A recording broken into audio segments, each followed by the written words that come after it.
it if they have to a little bit, All just right. with my staff. Okay. You probably just get there. Yeah, it's all right. Stand by, please.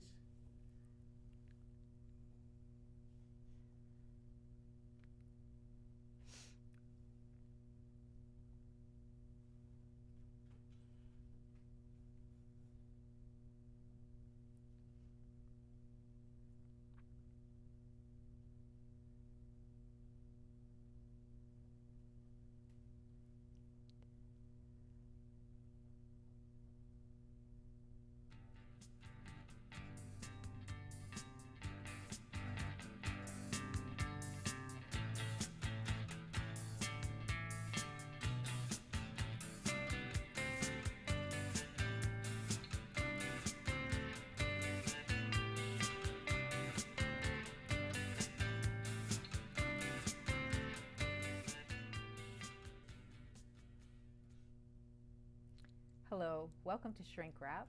I'm Szifra Birke, and today I am lucky enough to have Kristine Porcaro, who is the COO and co-founder of Lexington Wealth Management, a wealth management firm in Lexington, Mass.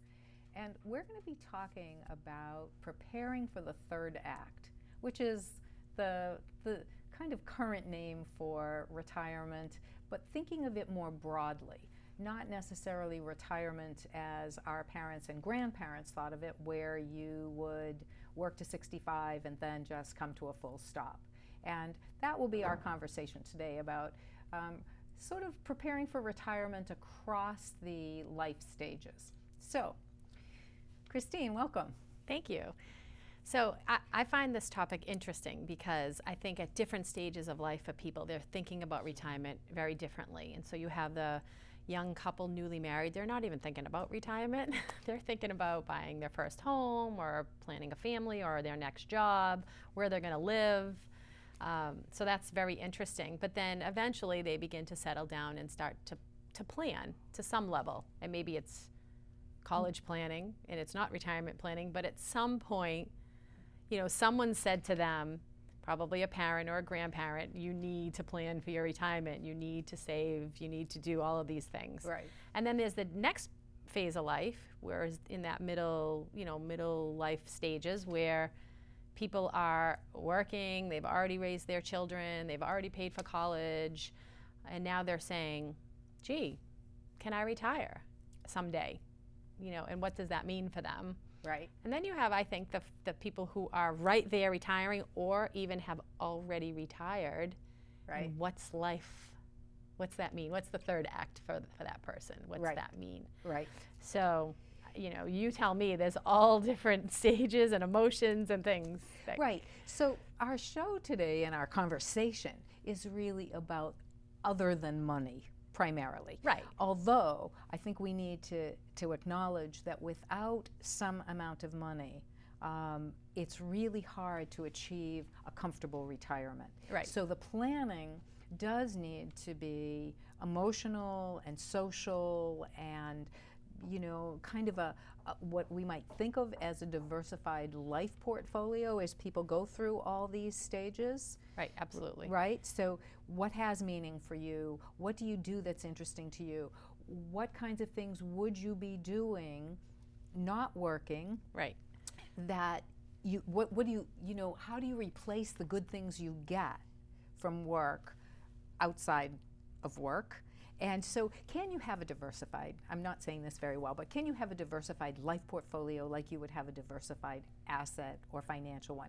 And I want to say, even though my emphasis is on that life portfolio, that planning financially and having that restraint and having that ability to say no to yourself sometimes so that you're putting money in the savings pile is really important. Absolutely. And one of the things at Lexington Wealth Management is we talk a lot about connecting the head and the heart of wealth management. Mm-hmm. And so obviously the head is the financial, you know, asset allocation, diversified portfolio, making sure you're saving the right way for different, you know, phases of life, or people call them different buckets of money for different different things. So people want to save for the home purchase, or they might want to save for the college planning, and then they have their retirement bucket. So they're thinking about all of those things. But there's also the heart piece, which, you know, in our firm is critical. And most of our clients, we spend a lot of time talking about the emotional side of money and the emotional decisions that they need to make throughout life that apply to the financial decisions. And most of the time we find, I mean, we've done work with you, Szifra, for many years, and we find that clients, you know, sometimes the financial answer is very easy, but the emotional answer is not so easy. And so we always try to put both out there and balance them and talk about those things. So clients are thinking about, you know, the life decisions that they have to make along with the financial decisions. Right. Right. And those life decisions, as you go through the various stages of life, really are different.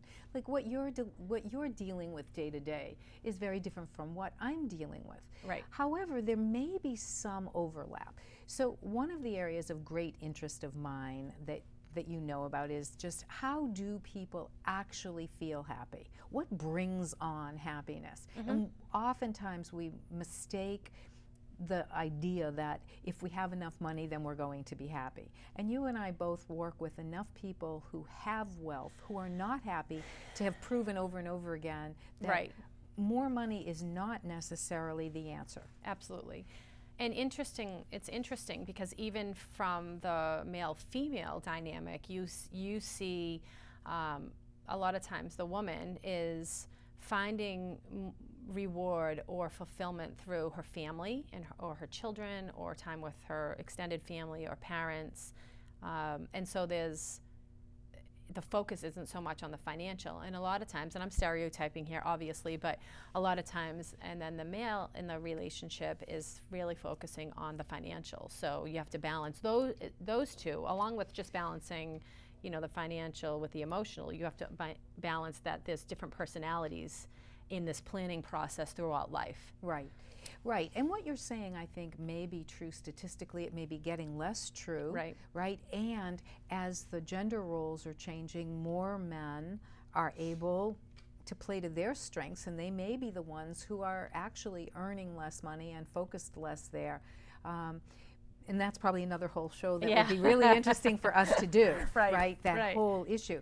So the thing about happiness that's kind of intriguing, if money doesn't actually buy happiness, then what does? Right. And so could you show the chart that we have about 3 levels of happiness at this point and bring that up? Thank you. So Chris, you and I looked at this chart, right? And the first level of happiness is pleasure. And the viewers can see that there's just a real kind of little amount of that. It's a small little square there. Right. And one of those lines represents how much happiness. Right. And the other one represents how long the happiness lasts. Right. So I think about it as it's almost instant gratification, right? You go out and you buy that new car that you really just have to have that new car, and you buy it and you drive it, and then it's like, okay, that was fun, and now what? Yes. You know, now what? Right. So there's a name for that, which you might not know, but there's, you know, like the word hedonist, so there's a name that's called a hedonic bump. So on the graph, if you were graphing this somewhere about happiness, you get this, you know, spike. Kind of spike. Yeah, that's the word. Yeah. You get a spike, and then it goes back to baseline very quickly. So if the way you try to buy happiness is buying happiness. It's similar to when a child eats sugar. They get that sugar rush, and then they kind of crash. Yeah, there you go. And then they want more, more sugar because the body. Yeah, the example I gave you when we were having this, you know, couple of minutes conversation before the show was, you know, eating potato chips. If the body's like using the nutrients, the potato chips taste really, really good. Like, who doesn't want those, right? But the body uses it, and then not much happens. And if we eat the sweet potato, the body has a chance to really absorb a lot of the nutrients, and we get more energy, and it lasts. And longer. That's like the second stage. Right. So the goal, I'm guessing, is you would love to be able to make the happiness prolonged. You want it to last longer and be stronger, and so how do you get to that next Yes. level? How do you get to that next level, which some people call flow and most people call engagement in the positive psychology world? And that engagement is kind of what you would think of as like being engaged in something. Right. And that could be right now we're engaged, right? We're just having this really interesting conversation. We both had the chance to look forward to it beforehand. We'll think about it afterward. It will bring us pleasure of a certain happiness. I don't want to mix up that word pleasure. It'll bring us a different kind of happiness because we'll have the experience of this over the long haul. Right. So what's a good example of that? If someone is in that stage of life where they're past the immediate, instant gratification, pleasure point for happiness, and then, moving through life, and I feel like it's almost a natural progression because I feel in my experience that people who mature through life tend to be more aware of different things that bring them joy, and it isn't always the instant gratification anymore. So, well, that's I mean, interesting. Do you find that? I do. That was interesting that you said that because my mind went somewhere else first. What I was thinking is, with your children, or my children or grandchildren, they're already doing some of the instant gratification, but they're doing, and you are too, at age 5 or 3, you can be engaged in something. When the child is either coloring something that's interesting or building something with Legos, or name all the other kinds of things, they're helping plant a garden. Those are all examples of engagement or flow. They're kind of in it. There's a timelessness to it. They're loving it, and they enjoy it during and after.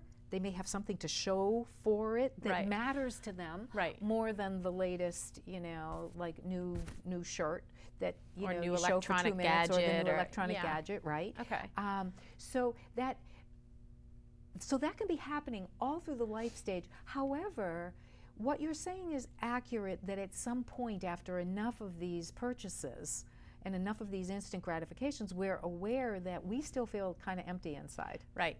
So, so moving through the stages of retirement and moving through the stages of life as we think about retirement differently. Right. How do you feel that applies through, all of these different stages? And I know there's a third stage that we'll get to, or a third on the chart, kind of happiness, like the best thing that we could all achieve. Talk about that in the retirement sense. Well, in the sense of retirement, so if we imagine that we've got these 3 options, now within each of those options there are huge numbers of options, but we can go buy things. Right. We can have experiences where we're engaged, or the third one where we can do things for a larger purpose, and that most of us call meaning. So let's say when you retire, and retire could be partially retire, it could be leave what next you're phase doing. Of life. The next phase. So you might your next phase might be something like mine, I don't know, where I shifted from being a full-time psychotherapist to being a coach, an executive coach and financial behavior expert, right? And I was doing that full-time. I now do that part-time. Right. And so my third act is to just tweak what I am doing. And what you're passionate about. And what I'm passionate about. So within that, I have a certain number of things I buy. So a certain amount of pleasure. I go out to eat. I like to have, fun, interesting food. I do certain things that last just a little bit of time on that graph we showed. Right. And I want the chocolate. I want to eat that chocolate, and it has a quick hedonic bump, and that's okay with me. And then I want to be engaged. I would call what we're doing, again, to repeat that, what we're doing today engages me. It makes me want to read something else that's interesting to prepare for the show. Right. And I learn something new. Right. That's a kind of engagement. Right. Much of the work I do is very engaging.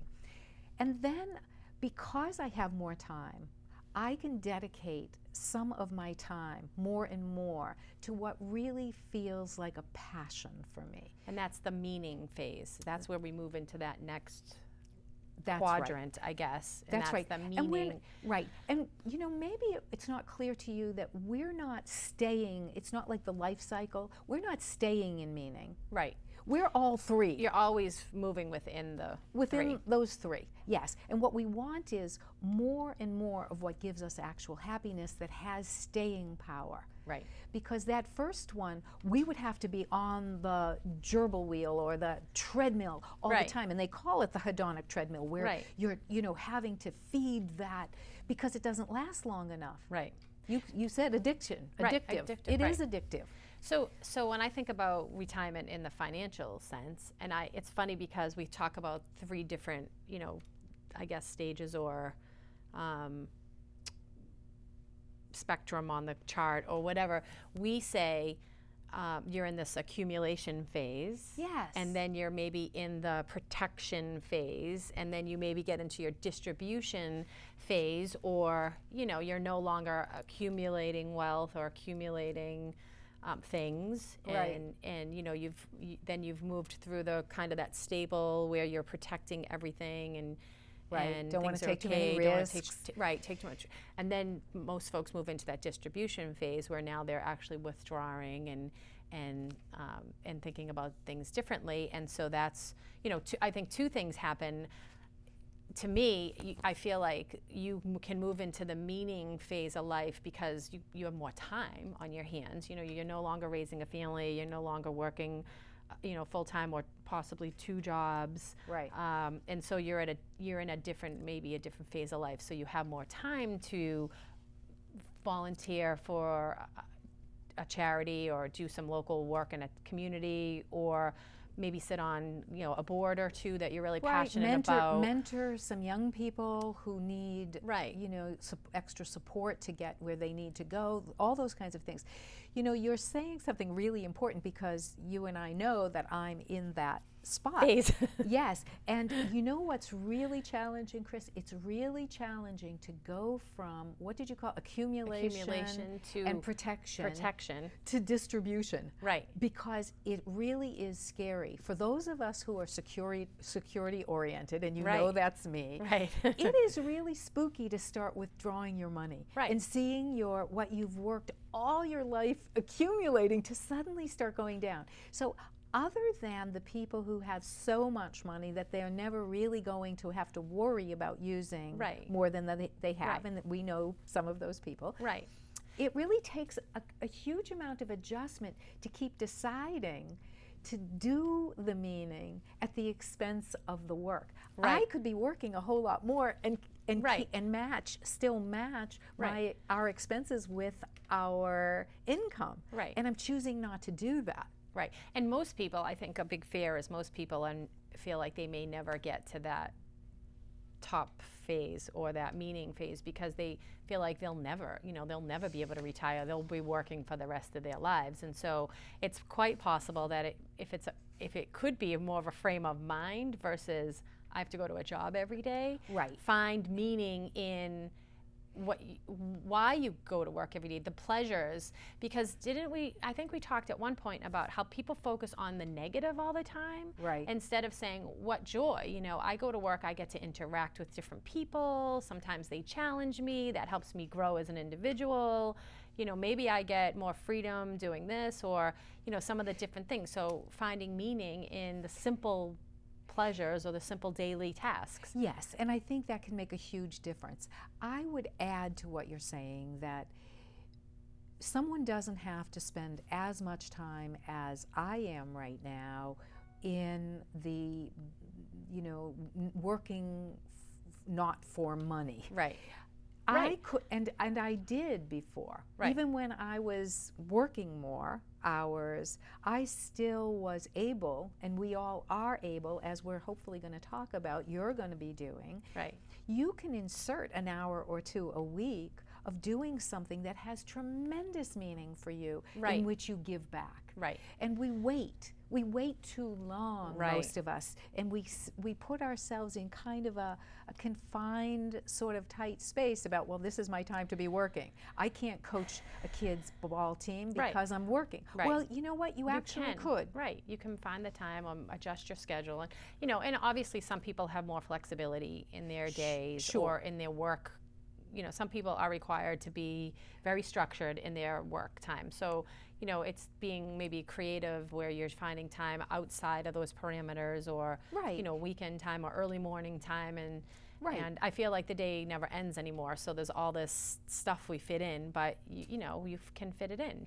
And it's a choice about what we do, how many activities we're in, how many commitments we make that we don't stand back and say, is how important really is this, and what is it contributing to in terms of my happiness? Is it more stressful, or Right. is it?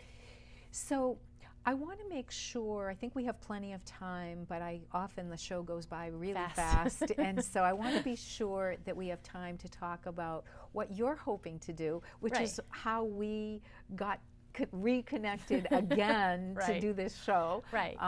So, over the years at Lexington Wealth Management, I've done work with several clients, and it tends to, I tend to, just by chance, it happens to be that I work with a lot of women, and work with women in different transitions of life. So maybe it is that young couple, and they're talking about how to plan for the child, or how to plan for the new home purchase, or how to plan for college savings and things like that. Or, I've worked with women where they unfortunately have lost a spouse, or they're caring for an aging parent or an ill parent.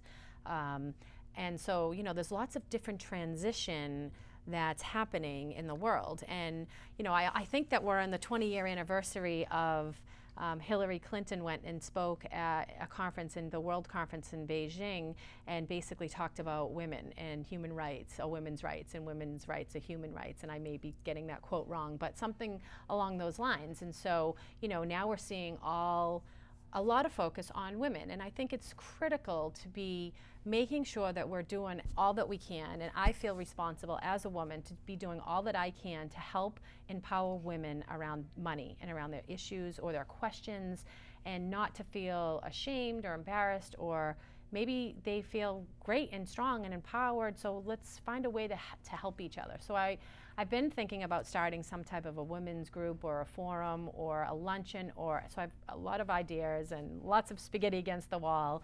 And so, it's great that we're thinking about this, but for me, this moves my happiness towards, I think, that meaning, where I can spend a piece of my time giving back and helping people. And I think that just opening up that environment, and the safe environment where people can share whatever they feel they want to share, and get some feedback, or maybe resources, make connections for people.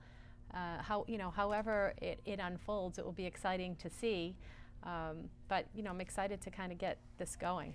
Well, it was exciting when we first talked about this on the phone. I had no idea, or in person too, that I had no idea really what this would look like for you. Right. And, I couldn't help but put my coaching hat on and start asking all kinds of questions. And one of the things that was clear to me is that you really wanted the chance to have this experience hands-on. Yeah. Not just because we could have Right. done 20 TV shows, Right. right? But that wasn't going to create the kind of meaning. No, I mean, the reward for me, obviously I get paid for the work I do, but the meaning for me is when I leave a room and I've sat with a person and they feel grateful that I've helped them. And it could be the smallest suggestion or the biggest.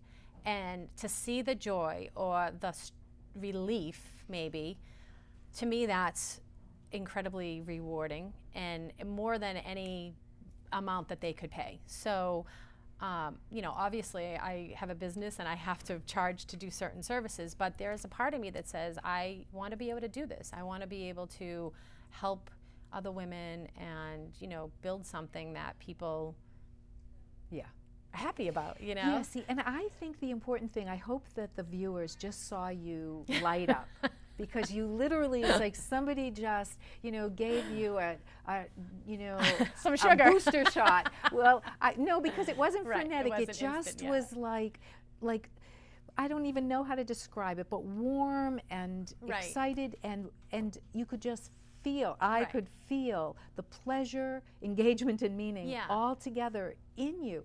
And that's what I think, if we can leave our, audience with Yeah. anything, it's really tapping into what does actually make you happy. Right. Not what you think makes you happy. Right. And please don't Right. take the shortcuts, because I know for myself, when I've got a little time, it's really easy to think about, oh, I could go buy X, Y, or Z. Right. It's so easy. Right. It's the quick, easy. Right. I could stop at the ice cream store. And with online shopping, Right. it's instant, really instant. It's instant. And the problem is, in that sense, that it just keeps us stuck in that tiny little box where we only get a little bit of pleasure, and it only Short- lasts a short time. time. Right. As opposed to, can we find something to sink our teeth into? Right. And that might be engagement, or that might be meaning. Right. It could be either. Right. Well, and I think for me, the group is both, because I hope to be engaged with several different women, and I love ideas or feedback from folks, so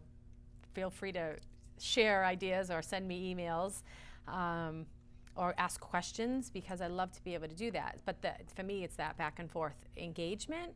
I learn every day when I talk with people, so that's exciting for me. And then the meaning, and just knowing that you really can help someone. So if this works, it'll be great. It will be great. Yeah, it will be great. And when you asked me to be involved, at first I wasn't sure quite what that would look like. Right. But it's also very exciting for me. I mean, that I'm all about doing interesting things that help people. Right. Right? Right. In whatever countless ways I like to do that Right. gives me great meaning. And the idea that I could be working with you and crafting something, or being in some way, adjunct to what you're doing is fun and interesting for me Right. as well. Right. And it just, what a thing that's, for both of us, we know how important money and understanding money and getting And over planning and getting over your emotional stuff, because people we know have Right. different relationships with money. Some people just keep it out there and they Right. avoid. Right. And they won't look at it, even though it really gets in their way. Right. Other people are so overly attentive to it that they can't live properly. Right. And smell the roses or Right. whatever, kind of literally. Right.